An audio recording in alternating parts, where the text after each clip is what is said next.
Good morning and welcome to Fort Seller Elementary School. This is your principal, Mr. Lynn, and I hope that you had a wonderful weekend.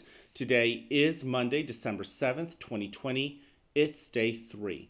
Now, before we kick off this wonderful day, I want to invite you, as I always do, to participate in the Mindful Minute. It's a great way to get yourself ready and situated for the day, noticing the blessings that are around you, and also letting go of the past, such as what happened on Friday, Saturday, and Sunday. You see, the past might have brought great things, great memories, maybe not so great things and great memories, but allow yourself a moment to just let that go. Same thing with the future, right? The future you might be nervous or anxious about, let that go too. Look around you. This is what we can control right here, right now, and there's a lot of blessings that we really need to notice with our five senses and then with our breathing. So today I'm going to teach you a new breathing technique, but I also want us to begin like we always do, simply noticing what we have around you. So using our eyes, look around your room, your environment, and find two things that are interesting to you. I see two things. How about with your sense of smell, with your nose? What does your environment smell like? Really notice it. Put your mind to it. With your sense of hearing, your two ears, what do you hear?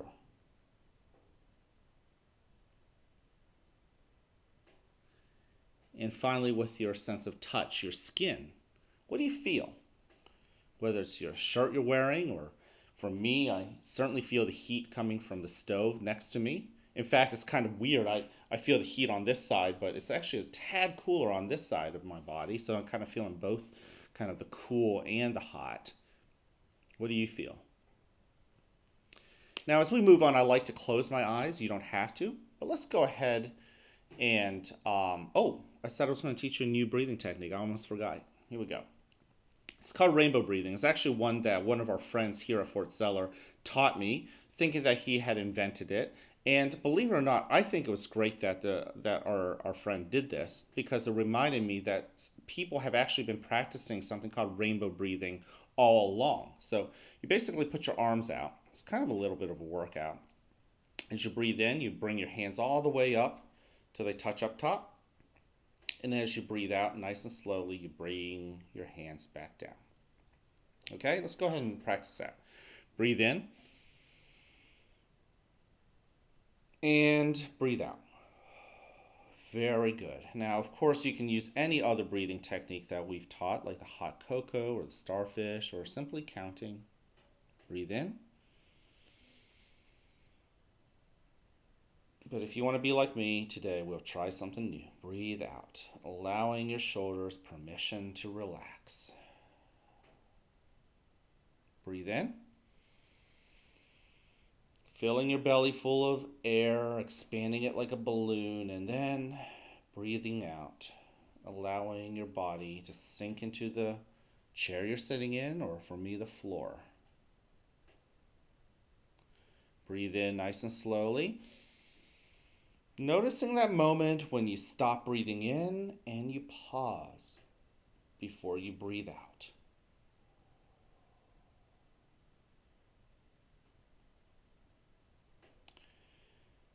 Breathe in.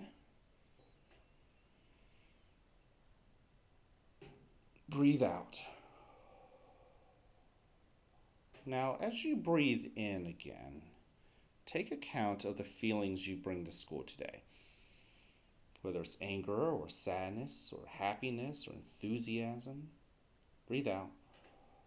You can have any kind of feelings you're bringing to school, and it's really not important, breathe in, why you feel that way, or who made you happy, or what made you angry or frustrated.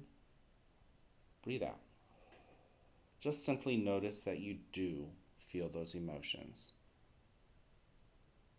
And sit with them. Breathe in.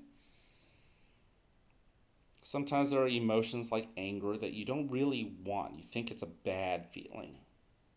Breathe out. Allow it to sit with you. Don't push it away. In fact, breathe in. When you push away those feelings, they tend to push back even harder. Breathe out. Invite it in. Ask what that feeling is trying to tell you. And over time, it will invite itself out of the door. Breathe in. And breathe out.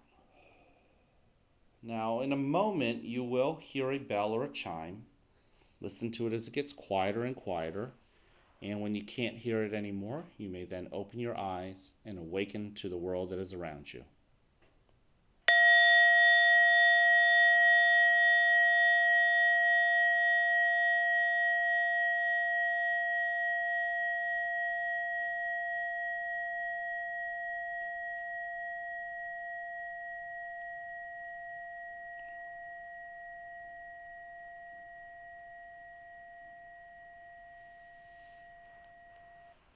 Welcome to a new day right here at the fort, where you are loved, where you are cared for, and where we want you to succeed. Now, whether you have a great day or not is ultimately your choice. So, choose wisely, work at it, and enjoy the rewards. At this moment, please stand and face the flag for the Pledge of Allegiance. I pledge allegiance to the flag of the United States of America and to the republic for which it stands, one nation, under God, indivisible, with liberty and justice for all. Thank you. You could go take a seat. I want to remind us about our three expectations here at the school. Number one, being respectful, not just with the way we treat others, but also, are we being respectful to ourselves? The things that we do, whether somebody's looking or not. Are you proud of it when you are in private and you look yourself in the mirror? Are you proud of yourself for how you use the iPad? Are you proud of yourself for how you've acted in class? Are you proud of yourself for the choices you made on the bus? Now, that's really for you to make that decision. But I think if we want to know what we are proud of, we would all kind of come to the same conclusions on how to act. Same thing with being responsible. Are we responsible with taking care of others? Being a hero in other people's lives rather than a villain.